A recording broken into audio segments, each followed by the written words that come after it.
एक नई नवेली दुल्हन जो अपने कमरे से चिल्ला रही होती है, माँ जी मुझे बचाओ, माँ जी मुझे बचाओ। लेकिन उसी कमरे के बाहर खड़े सास ससुर वो कह रहे होते हैं कि तुम मुझे बचाओ, मैं तुम्हें क्यों बचाऊं। उसके बाद से जो होता है, इस घटना को सुनकर आपके भी होश उड़ जाएंगे। आखिर क्या हुआ था, इस घटना की पूरी सच्चाई जानने के लिए वीडियो को अंत तक जरूर देखें। नमस्कार, मैं हूं राज और आप देख रहे हैं क्राइम दुनिया की। दरअसल यह घटना है राजस्थान के श्रीनगर की। राजस्थान के श्रीनगर में एक लड़की होती है जिसका नाम है कजली। कजली की उम्र होती है 21 वर्ष और उसकी शादी होती है चंदन नाम के एक लड़के से। चंदन की उम्र होती है 26 साल की। चंदन अभी फ़िलहाल में ही शादी करके घर लौटा होता है और उसके शादी का मुंह दिखाई रस्म चल रहा होता है। कजली को देखने के लिए गांव वाले सभी आए होते हैं, औरतें आई होती हैं और उसे देखती हैं और भेंट देती हैं, उपहार देती हैं। यही सिलसिला चल रहा होता है तब तक कि कुछ देर बाद एक गाड़ी आती है, जिस गाड़ी से एक लेडीज़ और एक जेंट्स उतरते हैं और वो जैसे ही करीब आने लगते हैं, गांव की जितने भी औरतें होती हैं, वहाँ पे जो जेंट्स खड़े होते हैं, वो सभी झुके हैं उनके सामने और उन्हें नमस्कार करते हैं। असल में लोग सलाम क्यों कर रहे थे, वो जो व्यक्ति है उस गांव का प्रधान होता है। वो प्रधान अपने वाइफ के साथ आया होता है कजली को भेंट देने के लिए, मुंह दिखाई रस्म देने के लिए। प्रधान की पत्नी कजली के पास जाती है, उसे देखती है और उसे उपहार देती है। इतना ही देर में जो प्रधान है उसकी नज़र उस नई नवेली दुल्हन पे जाता है, यानी उस कजली पे जाता है। वो देखता है तो कजली जो है बेहद ही सुंदर है, खूबसूरत है। उसे देखने के बाद जो प्रधान है वो मन ही मन सोचता है कि इसकी ज़रूरत कभी तो मुझे पड़ेगी, और यही सोचने के बाद वो लोगों से बात करने लगता है। तब तक इसकी वाइफ वहाँ जाती है और ये फिर दोनों गाड़ी में बैठकर चले जाते हैं। ये सभी चीज़ हो जाने के बाद शाम हो जाती है। शाम हो जाने के बाद चंदन अपनी माँ से बात कर रहा होता है। तभी उसकी माँ बोलती है कि बेटा तुम्हें याद है ना कि क्या करना है। चंदन जो है कहता है कि हाँ माँ, मुझे बहुत अच्छा से याद है कि मुझे क्या करना है। चंदन की माँ है, चंदन से कहती है कि देखो बेटा तुम्हें वो आज ही करना होगा। चंदन कहता है कि माँ आज नहीं, मैं कल कर दूँगा। लेकिन चंदन की माँ जिद पे अड़ जाती है। वो कहती है कि नहीं, तुम्हें आज ही वो सारे चीज़ करने होंगे। चंदन कहता है कि ठीक है माँ। वो अपनी माँ का बड़ा ही रिस्पेक्ट करता है। फिर वो कहता है कि ठीक है, आप जैसा कहो वैसा मैं कर दूँगा। चंदन फिर अपने कजली के पास जाता है और वहाँ जाने के बाद उससे कहता है कि तुम सभी गहने मुझे दे दो। जो कजली है वो कहती है कि क्या बात है, मामला बताओ मुझे। चंदन कहता है कि देखो बात ऐसा है कि हमारे घर बहुत कर्जा है प्रधान का, और इसलिए इस गहने को हम लेकर जाएंगे उसके पास, फिर अपने कर्ज को माफ़ करवा लेंगे। कजली कहती है कि इतनी सी बात के लिए तुम इतना देर लगाए, कोई बात नहीं है। कजली अपने पास से एक रुमाल निकालती है और उसमें सभी गहनों को निकालकर और चंदन को दे देती है। चंदन सीधा लेकर माँ के पास आता है और माँ से कहता है कि ये लो माँ, ये जो इसमें गहने हैं इसको ले जाकर प्रधान को देना, हो सके हम लोगों का कर्जा माफ़ हो जाए। जो चंदन की माँ है वो गहना को बहुत ही ध्यान से देखने लगती है। वो ध्यान से देखते देखते देखती है कि उसमें एक जो अंगूठी है वो नहीं होता है। फिर वो चिल्लाती है चंदन को कि चंदन इधर आओ। चंदन फिर अपने माँ के पास जाता है। वो कहती है कि बेटा देखो इसमें एक अंगूठी नहीं है, बाकी सभी गहने हैं। फिर चंदन कहता है कि माँ मैं अगले दिन तुम्हें दिलवा दूंगा, अगले दिन मैं उससे अंगूठी मांगकर दे दूंगा, फ़िलहाल इतना ही रखो। माँ जो है चली जा। फिर चंदन कजली के पास आता है और वो रातें बीतती हैं। सुबह होता है। अब कजली जो है वो किचन में गई होती है, तभी वहाँ चंदन की माँ पहुँचती है और देखती है कि कजली के हाथ में अंगूठी है। वो चिल्लाती है उस पर, कहती है कि तुम अंगूठी दे दो। कजली होती है वो कहती है कि ये मेरी माँ की निशानी है, मैं इसे नहीं दूंगी, क्योंकि यही एक निशानी है जिसको मैं अपने पास रखना चाहती हूँ। बाकी सारे गहने तो मैंने दे दिए आपको। लेकिन जो सास होती है वो जिद करने लगती है और उसके हाथ को पकड़कर अंगूठी खींचने लगती है उसके अंगुली से। और इतना ही में जो कजली का हाथ कट जाता है, घिस जाता है, उसमें से खून निकलने लगता है। लेकिन जो उसकी सास होती है वो अंगूठी निकाल के ही छोड़ती है, अंगूठी निकाल लेती है। चंदन की माँ जैसे ही गहने को लेकर प्रधान के पास पहुँचती है, प्रधान उस गहने को लेता है और देखता है और कहता है कि इतना से तो कुछ नहीं हो सकता, इतना से तो सिर्फ ब्याज ही कट सकता है, बाकी जो मूलधन है वो वैसा ही रह जाएगा। चंदन की जो माँ है वो काफ़ी सोचने लगती है और सोच के बोलती है कि अब मुझे क्या करना होगा और कितने पैसे देने होंगे। तब जो वहाँ पे जो प्रधान होता है वो कहता है कि तुमको कुछ पैसा नहीं देना होगा, बस एक काम करना होगा, और वो काम ये है कि जो तुम्हारी नई नवेली दुल्हन है उसको तुम एक रात मेरे घर भेज देती हो तो मैं सारा पैसा माफ़ कर दूंगा। ये बात सुनकर जो उसकी चंदन की माँ होती है वो काफ़ी सोचने लगती है, कहती है कि ये कैसे संभव है, लोग क्या कहेंगे, मैं आपके घर उसे कैसे भेज सकती हूँ, हमारी इज्जत का क्या होगा। लेकिन जो प्रधान कहता है कि देख लो, अगर एक रात में भेजते हो तो मैं तुम्हारे सारे पैसा को माफ़ कर दूंगा।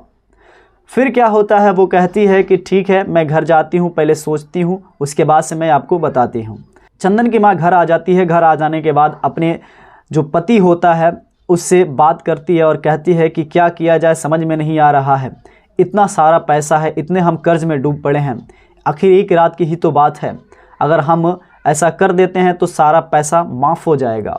सोच विचार करने के बाद जो चंदन की माँ है वो फिर प्रधान के पास जाती है और कहती है कि देखो, हमारा भी इज़्ज़त है, मैं चाहती हूँ कि आप मेरे घर आ जाओ, क्योंकि मैं अपने पतोहू को आपके घर भेजूंगी तो लोग क्या कहेंगे कि एक नई नवेली दुल्हन जो मुखिया के घर से होके आ रही है या मुखिया के घर जा रही है, तो बहुत ही बुरा होगा, लोग मुझे बोलेंगे, बहुत कुछ कहेंगे, मेरी इज़्ज़त नहीं रहेगी।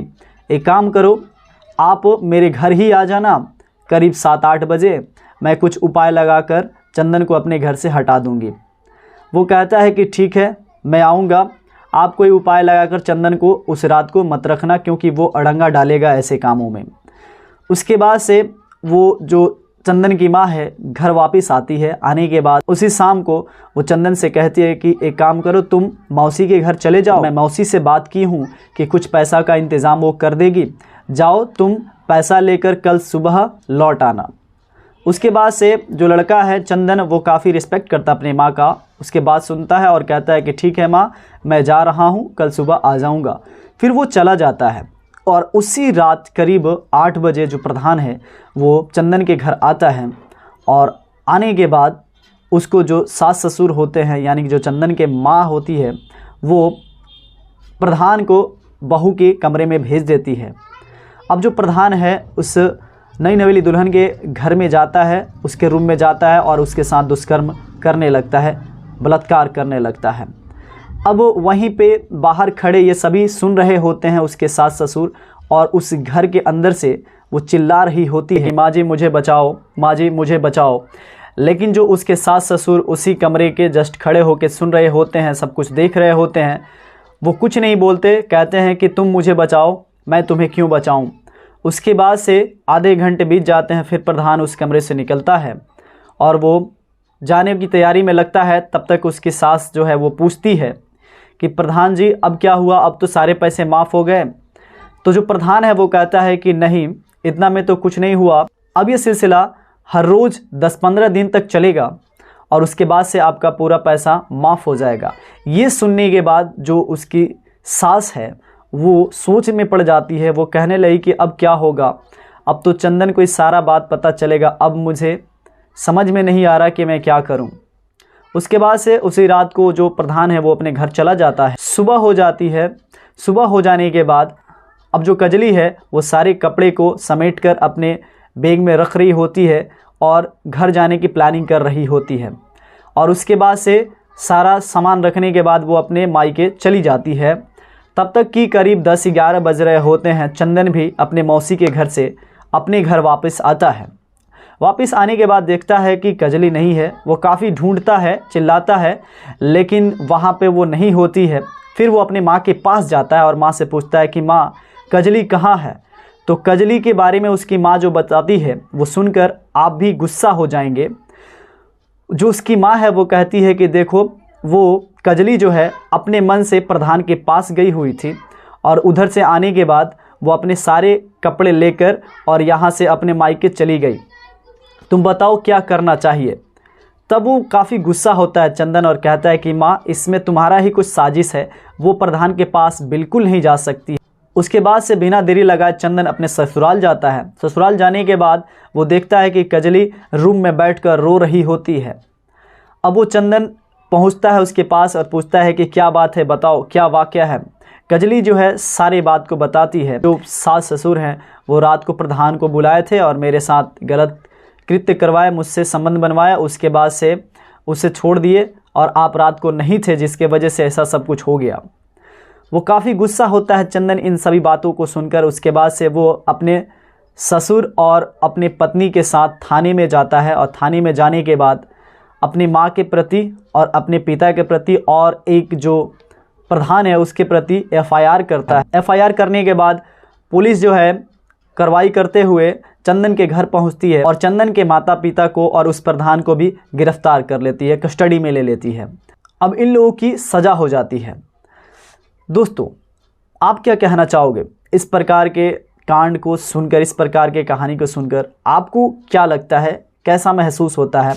समझ नहीं आता कि कुछ माँ ऐसी भी होती हैं जो कि अपने बेटे को तो बहुत अच्छा से सब कुछ करती हैं, लेकिन अपने जो बेटी होती है यानी जो पतोह आती है उसकी देखभाल नहीं करती, कोई कद्र नहीं करती। क्या विडंबना है। यहाँ पे एक सास अपने बहू के साथ सब कृत्य करवा देती है, अपने पतोह के प्रति ही षड्यंत्र रच के चाहती है अपने बेटा से अलग करना।